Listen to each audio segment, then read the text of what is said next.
Hello, good day sa inyong lahat and welcome to Regina Polytechnic College first year students sa BTB-TED, BIT, and COT.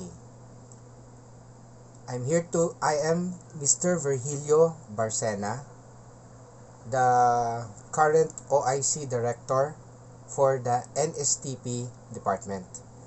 And I'm here to welcome you again to the first semester, school year 2020-2021, under the NSTP-CWTS track.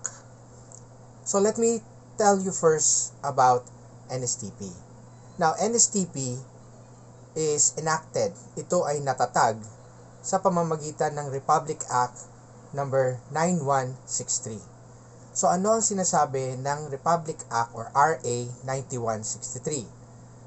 This is an act establishing the National Service Training Program or NSTP for tertiary level students, amending for the purpose Republic Act Number 7077 and Presidential Decree 1706 and for other purposes. So, ang RA 9163 is a law na nagtatag ng NSTP in lieu or kapalit ng ROTC sa college or sa tertiary level education. Okay. Now, there has been several legal precedents to the National Service Training Program or NSTP Act of 2001. Okay, anong mga precedent nito?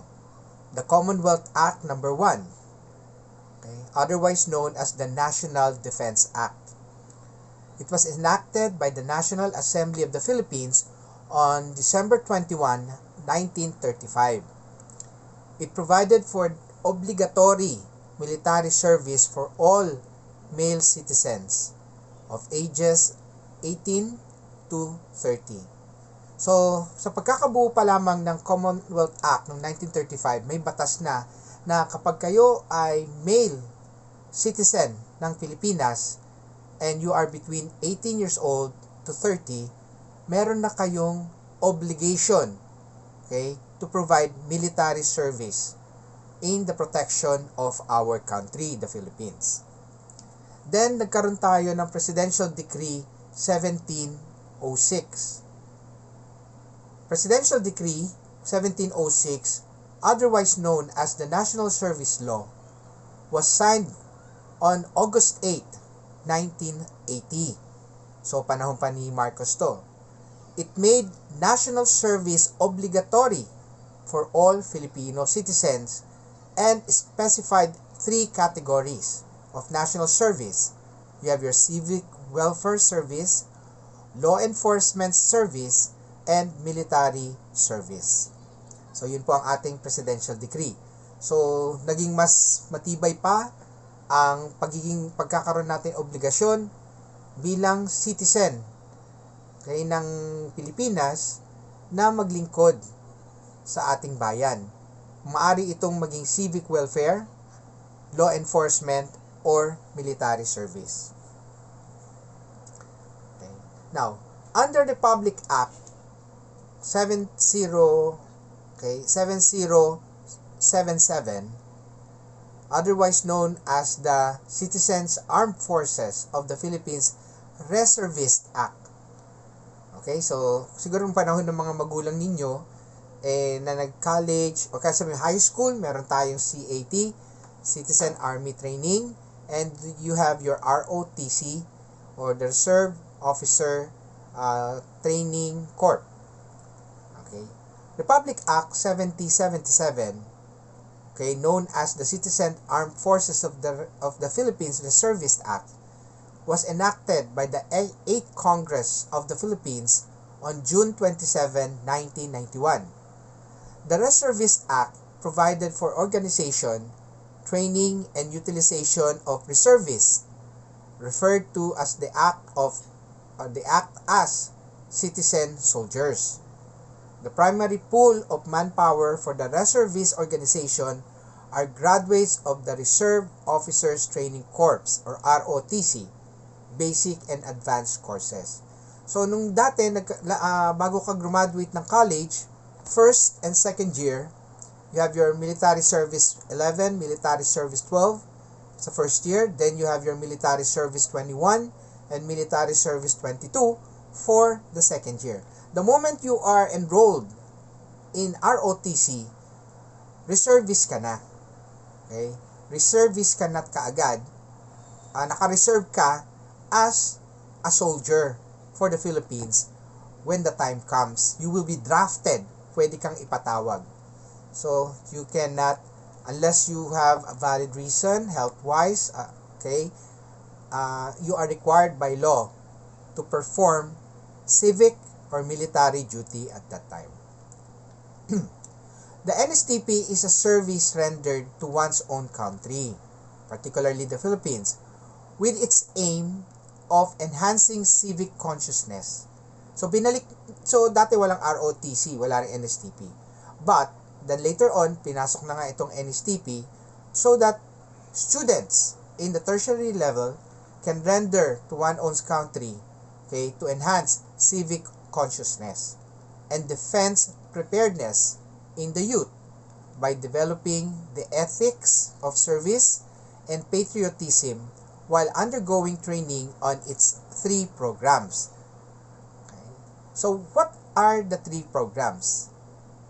Before we go to that, under the NSTP program, both male and female college students of any baccalaureate degree or technical vocational course, basta tertiary level, whether that's vocational course, whether that's professional level, in a public or private educational institution are obliged to undergo one of 3 programs components for the academic period of 2 semesters. So kung yung dati ROTC, 4 na semester, 2 sa first year, 2 sa second year. Ang NSTP, 1 year na lang, both for first semester and second semester. The 3 components are the CWTS, or the Civic Welfare Training Service. This program component is designed to provide students with activities contributory to the general welfare and betterment of life of the members of the community, especially those developed to improve social welfare service. So eto ngayon, under the CWTS, or we call it CWTS, these students na eto ang pinili ay nabibigyan ng training, with community or national consciousness. Nagkakaroon siya ng idea with regards to how our government works, how to protect our country. So hindi to military. So you are still serving our country. Nagbibigay pa rin kayo ng serbisyo sa ating bansa. Pero hindi to in the sense of defense or military training. So yun po ang ating CWTS.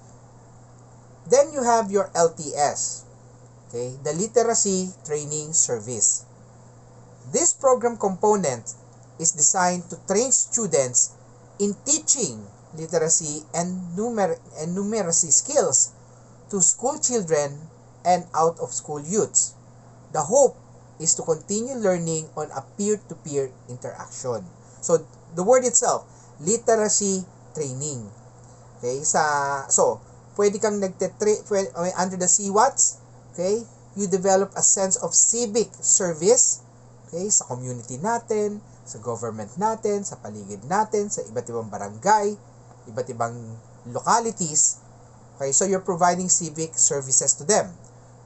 Pag sinabi mo namang LTS or Literacy Training Service, you are providing your knowledge in tutoring. Nagtuturo kayo, nagbibigay kayo ng literacy, magtuturo magbasa, magsulat, okay, sa mga out-of-school youths, o yung mga no read or write, yung mga kahit sabihin natin malaki na rin, but they are willing to learn. Okay? Hindi lang yung sa pagsusulat, pagbabasa, pati na rin yung sa mathematics. So that's numeracy skills. Okay? Through peer-to-peer interaction. Okay, so sabi natin, pwede kang pumili, okay, ng tatlong components. So you have your two components, the CWTS, the LTS.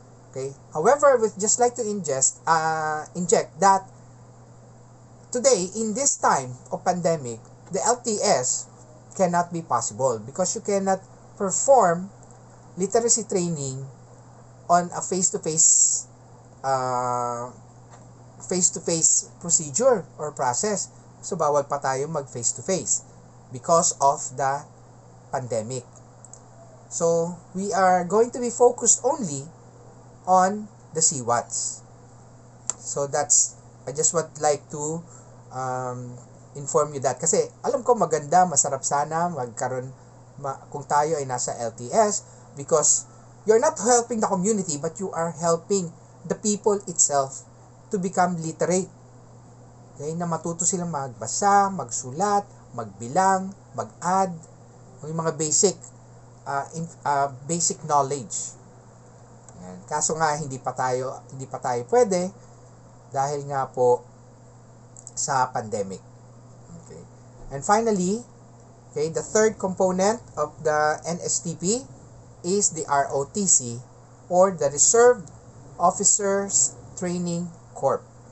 Okay. This program component is designed to provide military education and training for students. Okay. To mobilize them for national defense preparedness. So, parang nagtitrain na kayo ng military, nasa college pa lang kayo, nang hindi nyo kinakailangan mag-enroll sa PMA or Philippine Military Academy. This is also a glimpse for young people to see how military life is and encourage them into service. So, with ROTC, hindi pa kayo military, however, you get to have a glimpse of the experience of what it takes to become a soldier. Okay, a military soldier. So, it's pag na-experience nyo to, pwede nyo masarap pala, gusto ko to. Okay, gusto kong maging sundalo. Okay, you want to be a part of the armed forces of the Philippines. So, through ROTC, pwede mo siyang ma-enjoy or ma-experience man lang. Graduates of ROTC program components are organized into citizen armed forces. Okay? While graduates of the LTS and CWTS programs component are organized into the National Service Reserve Corps, administered by the Department of National Defense, the Commission on Higher Education, the Technical Education Skills Authority. So, those are the three components of NSTP. So, nagkaroon po tayo ng registration ng January kung sino ang gustong parang pinapili, kung sino gustong mag-ROTC. Okay. Nagkaroon siya ng deadline kung kailan siya, up to what point, nakabukas yung registration link. Okay. Ngayon, binuksan siya up to tomorrow, up to today. Okay, today, this afternoon, if you still want to register in the ROTC. Kung halimbawa naman, ang pipiliin ninyo, hindi ROTC, automatic sa CWTS kayo. So, itong FB group na to, ay ginawa para sa CWTS students. Naintindihan nyo ako, ha? So, yung mga naka-enroll, nakapasok dito, okay, this is the purpose. Ang purpose nito ay para sa mga students ng mga CWTS. Kung kayo ay naka-register sa ROTC, okay, I have already talked with the head of ROTC, Dr. Alex Cervera. Yun nga, inopen ulit ang registration for ROTC. Kung gusto ninyong lumipat, naka-register na kayo before, pero gusto ninyong, gusto niyo nagbago isip nyo, gusto niyo mag-CWTS, Okay? You do not need to worry. Okay? Pasok lang kayo dito sa FB group, register your name dun sa link. Okay? For me to collect your profile under CWTS. So you do not need to attend, you do not need to inform ROTC. Kung hindi kayo a-attend doon at a-attend kayo sa CWTS, okay? So wala kayo sa ROTC, they will assume na nasa CWTS kayo. So kung kayo naman ay nasa ROTC, okay? Yan, umattend kayo ng first few. Yun na ang napili nyo, ha? First few weeks, umattend kayo. You can no longer transfer to CWTS anymore. Kapag nakapagsimula kang umattend ng ROTC, okay, nakailang meeting ka, 2 or 3, tapos siguro nahirapan ka, natakot ka, ayaw mo na mag-ROTC, I am afraid you will no longer be allowed to attend the CWTS and you will be receiving a corresponding grade, okay, for NSTP. Maliwanag yun, ha? Pinili ninyo ang ROTC, kailangan panindigan nyo. Hanggang tomorrow, kayo magdidesisyon. After tomorrow, kung ano po yung napili ninyo, yun na yun. Wala na pong pagbabago hanggang second semester. Now, ano bang mga pag-aaralan natin o mapag-aaralan ninyo under the CWTS? Of course, okay, the historical and legal basis of NSTP. So medyo nagkaroon na kayo ng idea kung paano ba nabuo ang NSTP. What are the guiding principles of NSTP? Self-awareness, citizenship, and governance. So, ditong part na to, meron kayong parang study of the Constitution. Okay, from the citizenship, okay, kasama na dito yung the Bill of Rights, una pala yung Bill of Rights, national pagkakabuo or history ng government. Then you have your the 3 branches, okay, of government, from the judicial, legislative, and the executive. Meron din dito ang values development. And of course, environmental awareness and protection. You have your leadership training and character building. Servant leadership, okay, and values development. Okay, self-awareness and the principles of immersion and community needs assessment. So, basically, nakafocus kayo sa civil welfare ng ating community under the CWTS. So, yun po ang NSTP class natin o ninyo.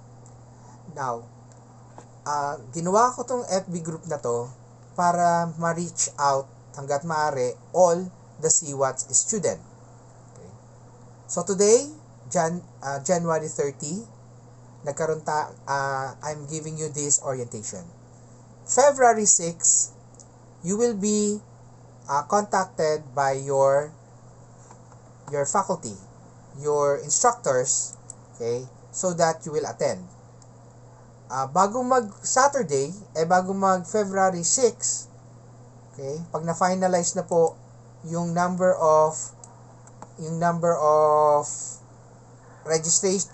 naka-register sa ROTC, pati sa CWTS, I will post dito sa FB ang inyong ang inyong schedule. Ang NSTP ay naka-schedule every Saturday lang. The time, ang klase nyo pwedeng maging 7 to 10, 10 to 1, or 1 to 4. The mode of learning is also online or asynchronous. When you say asynchronous, okay, hanggat maaari mag-online kayo.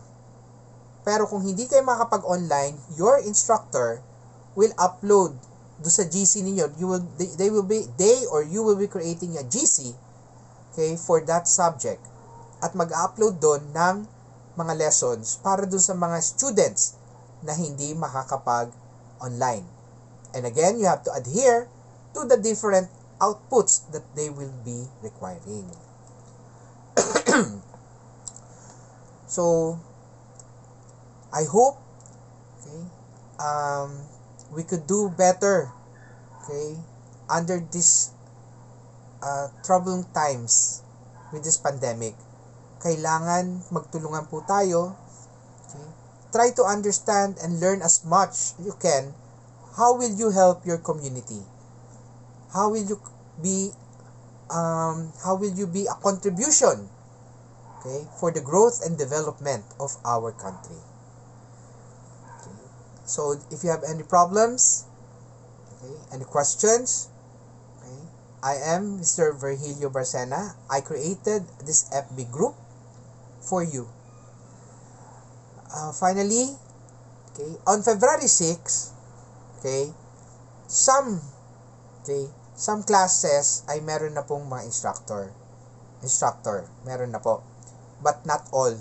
Okay, alam ko sa iba ninyong subject, meron pa kayong mga subjects na wala pa pong instructor. Ganun din po sa NSTP, meron pa pong ilang sections na wala pong instructor. But, okay, don't worry, your instructors will be coming very soon. So you just have to hang in there.